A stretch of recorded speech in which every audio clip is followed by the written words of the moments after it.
देखो हम बात करें एंगल बिटवीन टू लाइंस के बारे में, तो हमारे पास हमने दो लाइंस ले ली हैं। एक का नाम बोला हमने L1 और दूसरी जो आपके पास है वो L2 है। And let the angle between them is theta. We have to calculate the angle between two lines L1 and L2। जैसा कि हम पढ़ के आए हैं कि भाई अगर आपके पास कोई लाइन L1 है तो उसके पैरेलल कोई वेक्टर भी होगा, वो था हमारे पास B1। जैसा कि आपने बोला कि R वेक्टर अगर हम फर्स्ट लाइन के लिए बात करें तो ये था A plus lambda times vector B। B is vector in the direction of vector line L1, sorry यहाँ पे ये B2 है। L1 के भी पैरेलल आएगा एक वेक्टर, तो L1 के पैरेलल हम एक वेक्टर इधर ले लेते हैं भाई, यहाँ पे आ गया वेक्टर B1। तो देखिए सिमिलरली अगर हमारे पास लाइन L2 है तो R2 इज इक्वल्स टू ये A1 B1 लिख लेते हैं, यहाँ पे आ जाएगा A2 प्लस म्यू टाइम्स और B2। ये भाई स्केलर जो थे वो सेम भी हो सकते हैं और डिफरेंट भी, इसलिए हमने दोनों को डिनोट भी अलग अलग कर लिया थोड़ी देर के लिए। तो जब हमारे पास दोनों लाइन्स हैं तो उनके पैरेलल दो वेक्टर्स भी आ गए। अब जो एंगल इन दोनों लाइंस के बीच में होगा वही सेम एंगल इन दोनों वेक्टर्स के बीच में मिलेगा। और B1 वेक्टर हमारे पास था भाई A1I plus B1J plus C1K, और जो B2 वेक्टर है हमारा वो है A2I plus B2J plus C2K। अब हमने बहुत पहले पढ़ा था एंगल बिटवीन टू वेक्टर्स, और एंगल बिटवीन टू वेक्टर्स आपके पास क्या आ जाएगा, cos theta is equals to B1 dot B2 divide by magnitude of vector B1 into magnitude of vector B2। B1 और B2 का डॉट प्रोडक्ट करेंगे तो ये आपके पास आ जाएगा A1 A2 B1 B2 plus C1 C2 divide by, अगर इनके magnitude से आप डिवाइड करोगे तो magnitude of B1 is under the root A1 square plus B1 square plus C1 square times under the root A2 square plus B2 square plus C2 square. तो ये हमारे पास जो हम दो वेक्टर्स के बीच में एंगल जैसे कैलकुलेट कर रहे थे, in the similar manner we can calculate the angle between two lines L1 and L2। Okay, problem किसी को?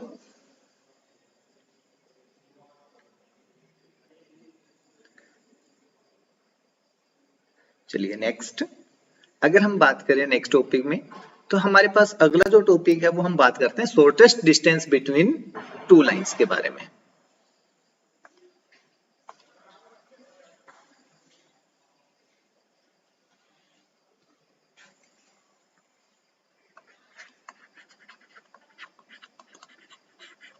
Shortest distance between two lines, कोई भी दो लाइंस है हमारे पास, उन दोनों लाइंस के बीच की सबसे छोटी डिस्टेंस के बारे में हम बात करेंगे।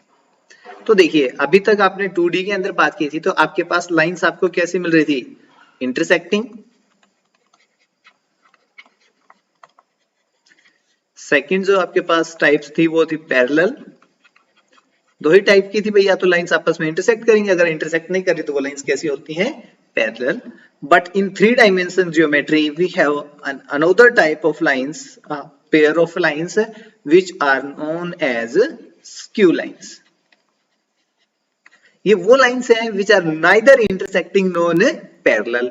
अब आप बोलोगे कि भाई ऐसी कौन सी लाइंस हैं जो ना तो इंटरसेक्ट कर रही हैं और ना ही एक दूसरे के पैरेलल हैं? क्या एक्चुअल में हमारे पास ऐसी कुछ लाइनें एग्जिस्ट करती हैं?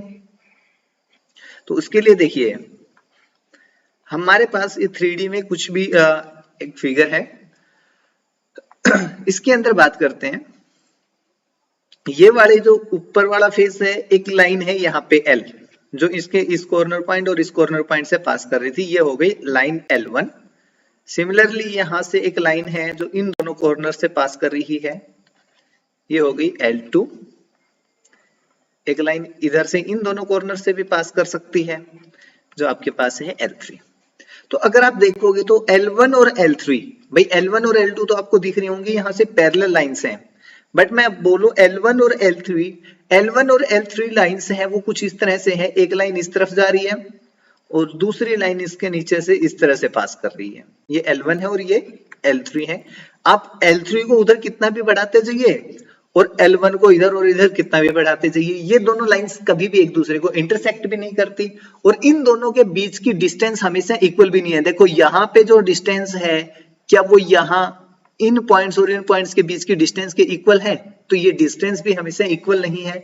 अगर डिस्टेंस भी इक्वल नहीं है तो ये दोनों लाइंस जो L1 और L3 है वो पैरेलल भी नहीं है। तो हमारे पास 3 डायमेंशनल जो ज्योमेट्री है उसके अंदर 3 डायमेंशंस के अंदर थर्ड टाइप ऑफ लाइन भी एग्जिस्ट करती है, दैट इज स्क्यू लाइंस। अगर इसको अच्छे से समझना है तो आपके पास जिस भी रूम में आप बैठे हैं उसकी फ्लोर और रूफ पे देखिए, एक लाइन रूफ से ले लीजिए और एक लाइन आप फ्लोर के अंदर से ड्रॉ कर दीजिए। दोनों लाइंस एक दूसरे को कहीं पे भी कट भी नहीं करेंगी और एक दूसरे पे पैरेलल भी नहीं होती हैं, तो इस टाइप की जो लाइंस होंगी उनको हम बोलते हैं स्क्यू लाइंस। अब हम बात करते हैं शॉर्टेस्ट डिस्टेंस। तो जब शॉर्टेस्ट डिस्टेंस के बारे में बात कर रहे हैं और लाइंस एक दूसरे को इंटरसेक्ट करती हैं, देखिए ये लाइंस हैं एक दूसरे को इंटरसेक्ट कर गई है L1 और L2, तो शॉर्टेस्ट डिस्टेंस के बारे में बात करें इट मींस जहां पे इनकी डिस्टेंस सबसे कम होगी वहां पे। अगर ये लाइंस एक दूसरे को इंटरसेक्ट ही कर गई हैं तो इन दोनों लाइंस के बीच की जो डिस्टेंस है वो होती है 0। अगर कहीं पे भी आपसे कोई भी पूछे अगर दो लाइंस पैरेलल इंटरसेक्टिंग हैं और उनके बीच की डिस्टेंस कितनी होगी तो वो उनके बीच की डिस्टेंस हमेशा कितनी आती है हमारे पास 0 आती है। ओके, अब हम सबसे पहले बात करते हैं distance between two skew lines.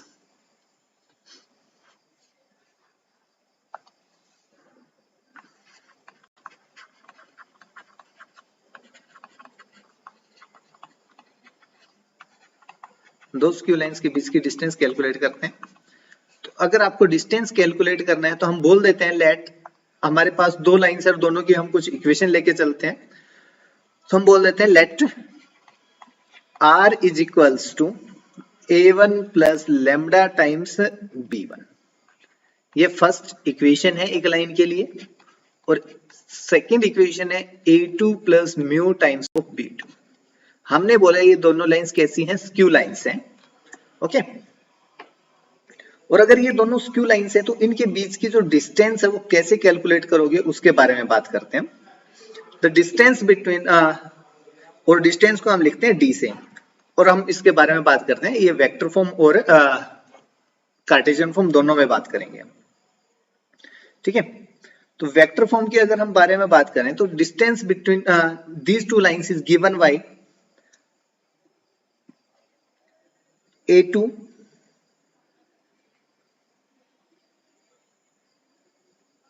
एक मिनट,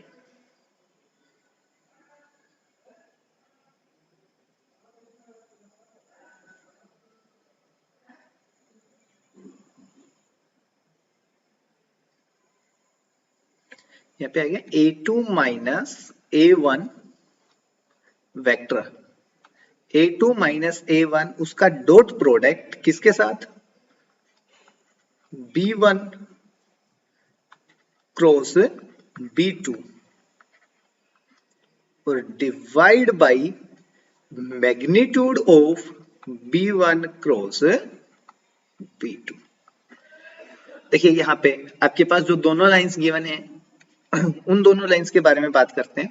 तो A1 और A2 ये रहे, तो A2 में से हम A1 को सब्ट्रैक्ट करेंगे, फिर उसका डॉट प्रोडक्ट जो भी वेक्टर हमें ऑब्टेंड होगा उसका डॉट प्रोडक्ट करेंगे किसके साथ, B1 cross B2, because B1 और B2 का क्रॉस प्रोडक्ट करने के बाद भी हमें एक वेक्टर मिलेगा।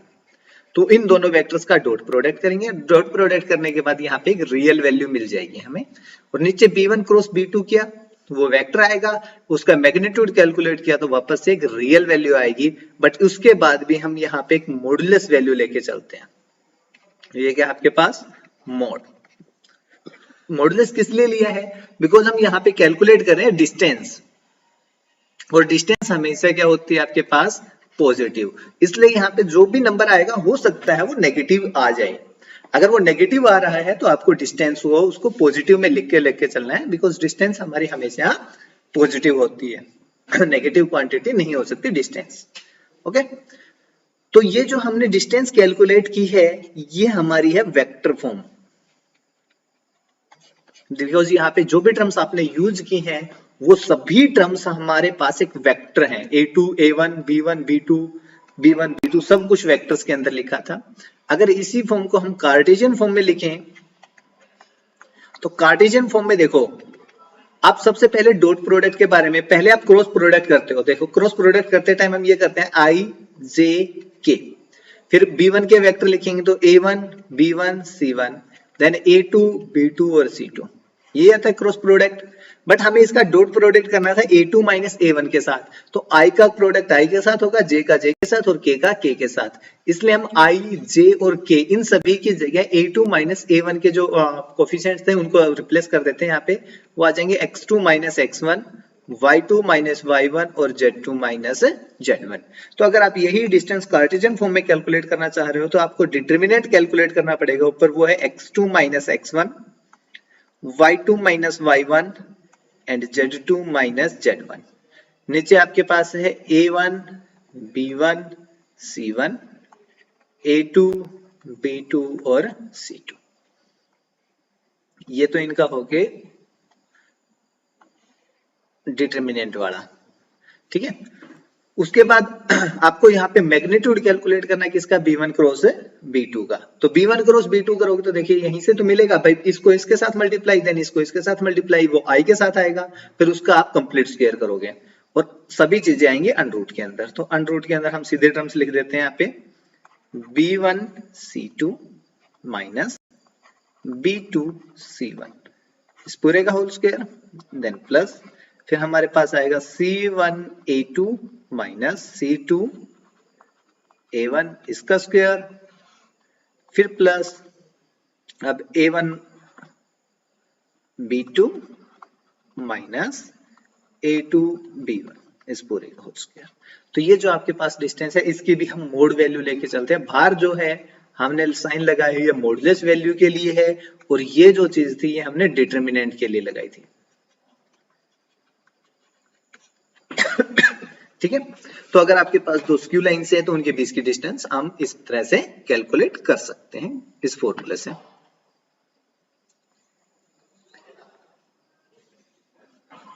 अब नेक्स्ट हम बात करते हैं distance between two parallel lines.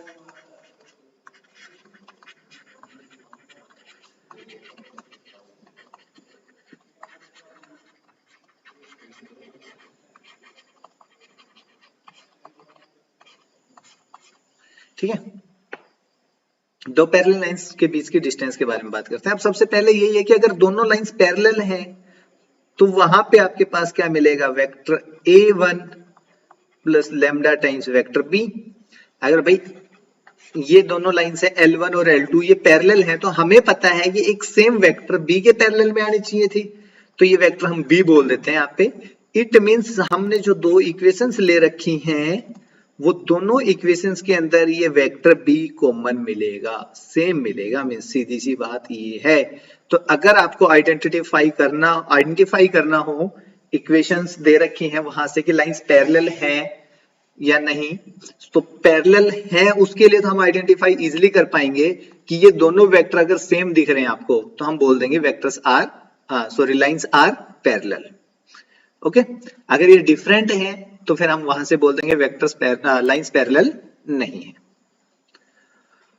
Okay तो अगर ऐसा कहीं पे है तो इन वेक्टर फॉर्म हम जब डिस्टेंस फाइंड करेंगे यहाँ पे भी तो वो डिस्टेंस कैसे फाइंड होगी उसके बारे में बात करते हैं। तो यहां से भी हम लिखते हैं d इज इक्वल्स टू, अब यहाँ पे भी भाई a2 माइनस a1 तो वही है सेम, कोई चेंज नहीं है, बस b का चेंज आया है। तो हम यहाँ पे करेंगे b का क्रॉस प्रोडक्ट, अब किसके साथ, एक वेक्टर और चाहिए हमें वो है a2 माइनस a1। पहले हमने इनका डॉट प्रोडक्ट किया था, जब लाइंस पैरेलल होंगी तो यहाँ पे होगा dot product divide by magnitude of b। अब देखो नीचे तो रियल नंबर मिल गया हमें, बट क्रॉस प्रोडक्ट करने से हमें यहां से मिलेगी एक वेक्टर क्वांटिटी, और उस वेक्टर क्वांटिटी को वापस से रियल बनाने के लिए हम इस पे क्या करेंगे, वापस इसका मैग्नीट्यूड। तो ये जो चीज है ये मैग्नीट्यूड के लिए है, ठीक है, ये मॉडुलस या डिटरमिनेंट नहीं है। हमने ये जो साइन लगाया है किसके लिए है, मैग्नीट्यूड, बिकॉज डिस्टेंस हमारी रियल वैल्यू होती है ना कि वेक्टर। तो वेक्टर से अगर आपको रियल वैल्यू चाहिए तो आप उसका मैग्नीट्यूड कैलकुलेट कर दीजिए, तो हम यहाँ से उसका मैग्नीट्यूड कैलकुलेट कर सकते हैं। वेक्टर फॉर्म हो गई। और इसी को अगर कार्टेशियन फॉर्म में लिखना हो तो ये तो कार्टेशियन फॉर्म और भी ज्यादा इजी है। तो भाई ऊपर का जो क्रॉस प्रोडक्ट उसको सोल्व करोगे, आई जे के, यहाँ पे आ जाएगा A B C, a2 minus a1 करेंगे तो यहाँ पे आएगा x2 minus x1, y2 minus y1, z2 minus z1। Okay, divide by, अगर b का मैग्नीट्यूड कैलकुलेट करना है तो वो आ जाएगा आपके पास under the root a square plus b square plus c square. Okay, और इस पूरे पे फिर वापस से मैग्नीट्यूड आएगा इसका। तो ये हमारे पास है, अगर आपसे कहीं डिस्टेंस कुछ कैलकुलेट करने के लिए बोला जाए तो वो। तो हमने जितना अभी तक पढ़ा है, कुछ हमने पहले किया था इक्वेशंस ऑफ लाइन के बारे में, कुछ आज किया है हमने। इन सभी टॉपिक्स के ही रिलेटेड क्वेश्चंस हमारे पास आने वाले हैं अगले एक्सरसाइज के अंदर, जो हम बात करते हैं 11.2। ठीक है, तो कुछ क्वेश्चन सोल्व कर लेते हैं हम।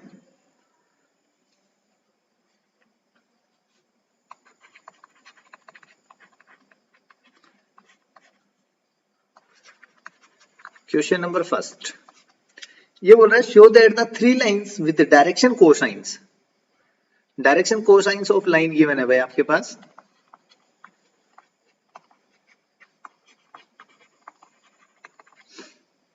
वो है 12/13 माइनस 3/13 माइनस 4/13। ये फर्स्ट लाइन के लिए। सेकंड लाइन के लिए हमारे पास 12/13, 3/13 एंड 4/13। फोर्थ लाइन के लिए है 3/13 माइनस 4/13 एंड 12/13। हमें ये शो करना है भाई ये लाइन L1, ये लाइन L2 और ये लाइन L3, ये तीनों लाइंस म्यूचुअली परपेंडिकुलर हैं।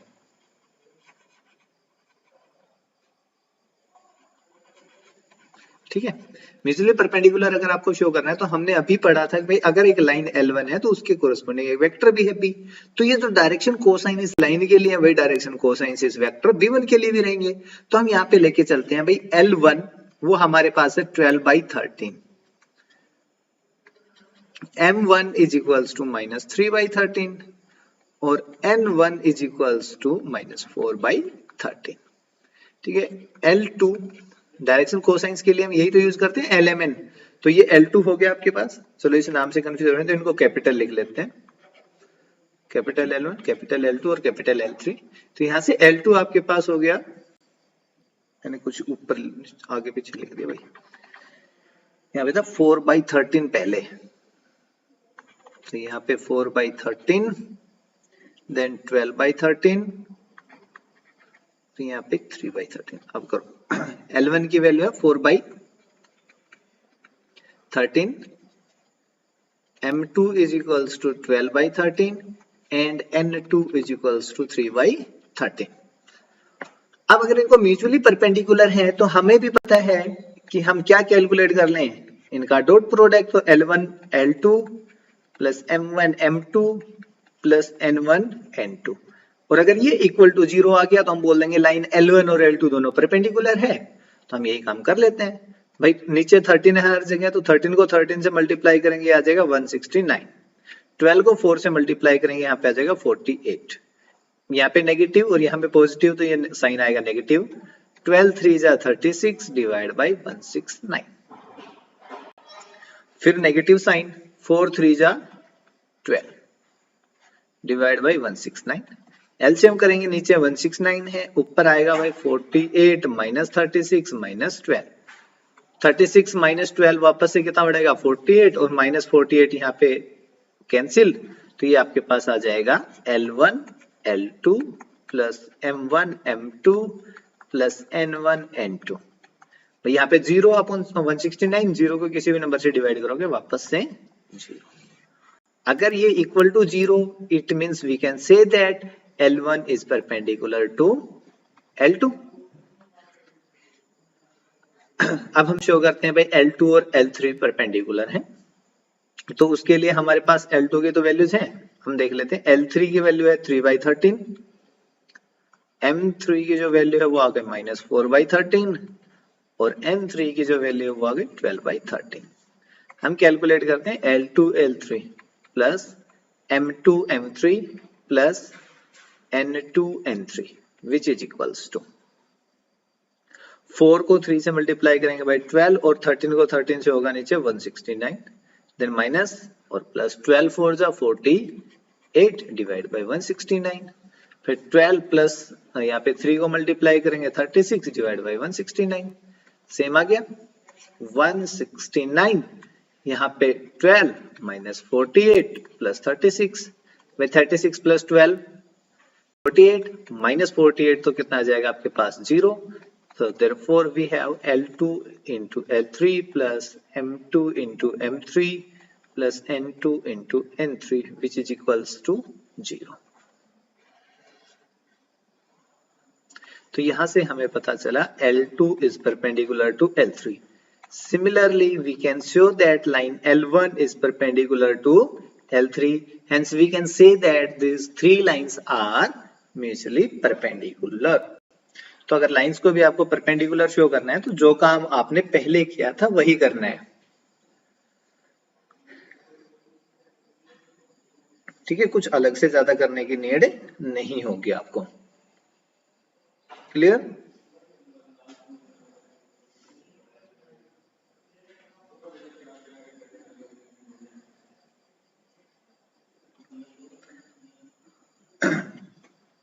बताइए भाई, किसी को कोई डाउट हो तो।